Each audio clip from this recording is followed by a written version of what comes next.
साथियों, एक ऐसा शब्द जिस शब्द को हमेशा से नीच और अपमानित रखा गया हो, उसी शब्द से ताल्लुक रखने वाले लोगों का उनकी जाति के आधार पर तरह तरह से शोषण किया गया हो। आज भारतीय संविधान की छाया में वही लोग लगभग हर क्षेत्र में अपना इतिहास बना रहे हैं। आज की इस वीडियो में हम आपको 6 ऐसे दलित सेलिब्रिटीज के बारे में बताएंगे जो साउथ से लेकर बॉलीवुड की फिल्मों में राज कर रहे हैं।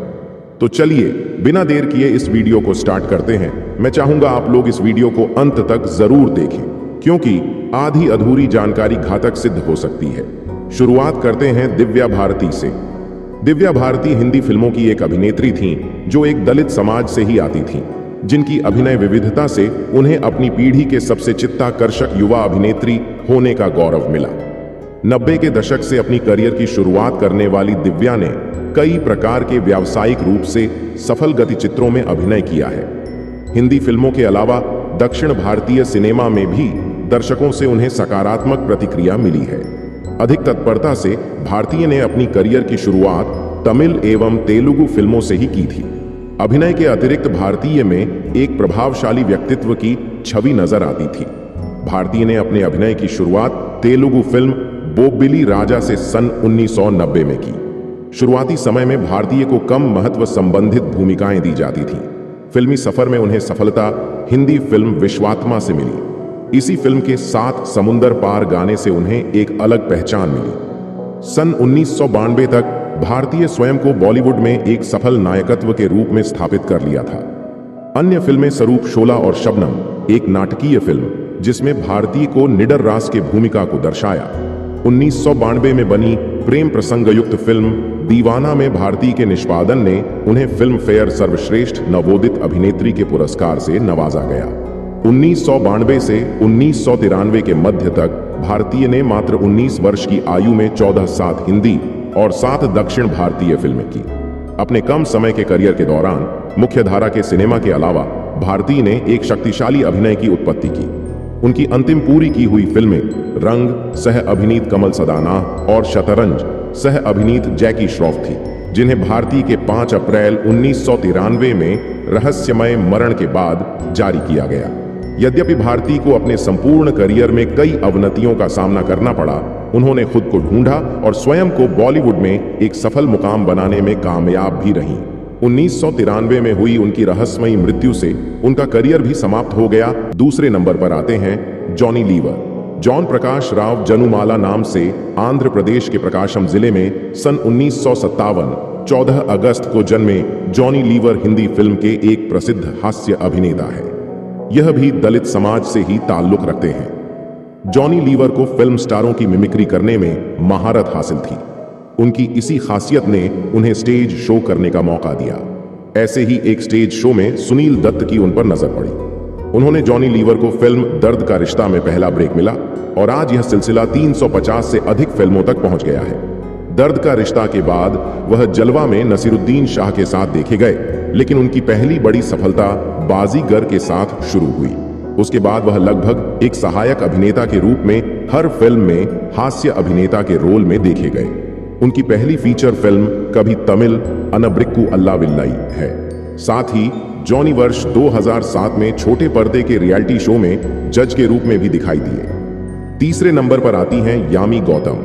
यामी गौतम भारतीय अभिनेत्री हैं, जिन्होंने कई भाषाओं पंजाबी, तमिल, तेलुगु, मलयालम, कन्नड़, हिंदी की फिल्मों में काम किया है।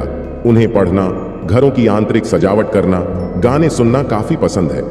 वे कई भारतीय विज्ञापनों में काम कर चुकी हैं और डेली सॉप्स में काम कर चुकी हैं, जैसे चांद के पार चलो, राजकुमार आर्यन, ये प्यार ना होगा, कम, मीठी छुरी नंबर 1। उन्हें कई पुरस्कार भी मिल चुके हैं। यामी गौतम का जन्म हिमाचल प्रदेश के बिलासपुर में हुआ था और वे चंडीगढ़ में पली बढ़ी हैं। उनके पिता का नाम मुकेश गौतम है, जो कि पंजाबी फिल्म निर्देशक हैं।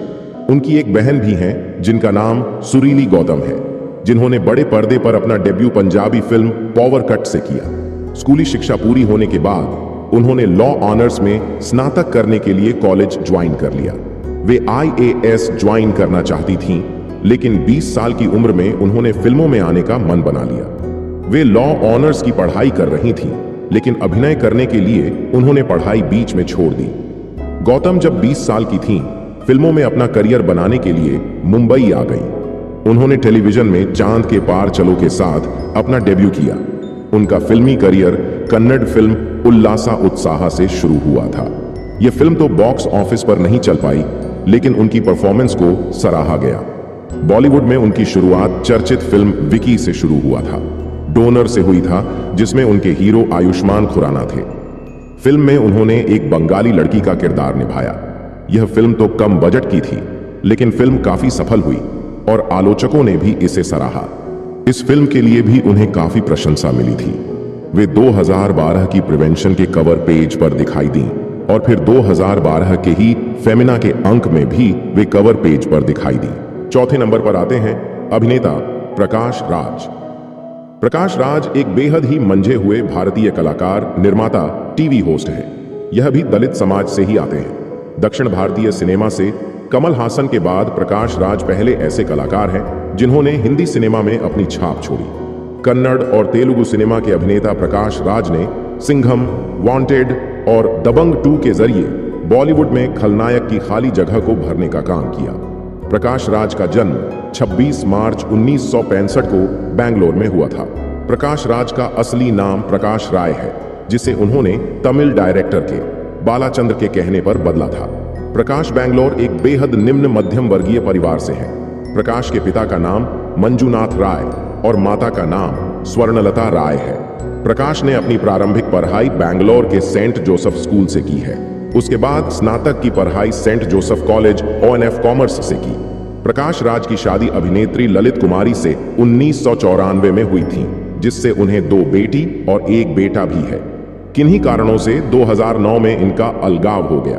प्रकाश राज ने अपने अभिनय करियर की शुरुआत दूरदर्शन के धारावाहिक बिसिलु कुदुरे से की।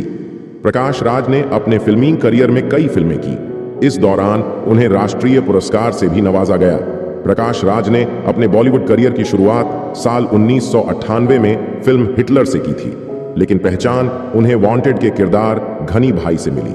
5वें नंबर पर आते हैं चिराग पासवान। यह भी एक दलित समाज से ही ताल्लुक रखते हैं। चिराग पासवान एक राजनेता और बॉलीवुड अभिनेता हैं। उन्होंने हिंदी सिनेमा में कदम फिल्म मिले ना मिले हमसे रखा था। इस फिल्म में चिराग कंगना रनौत के अपोजिट दिखाई दिए थे। चिराग पासवान ने राजनीति में जाने का फैसला इसलिए किया क्योंकि उनके परिवार का इतिहास राजनीति में रहा है। वे 2011 में लोक जनशक्ति पार्टी में शामिल हुए और यहीं से उनके राजनीति करियर की शुरुआत हुई। चिराग की भागीदारी इसलिए महत्वपूर्ण थी क्योंकि इससे पार्टी में एक नया और युवा दृष्टिकोण आया। युवा लोगों से जुड़ने के लिए अपनी शिक्षा और आधुनिक सोच का उपयोग करके वे तेजी से आगे बढ़े।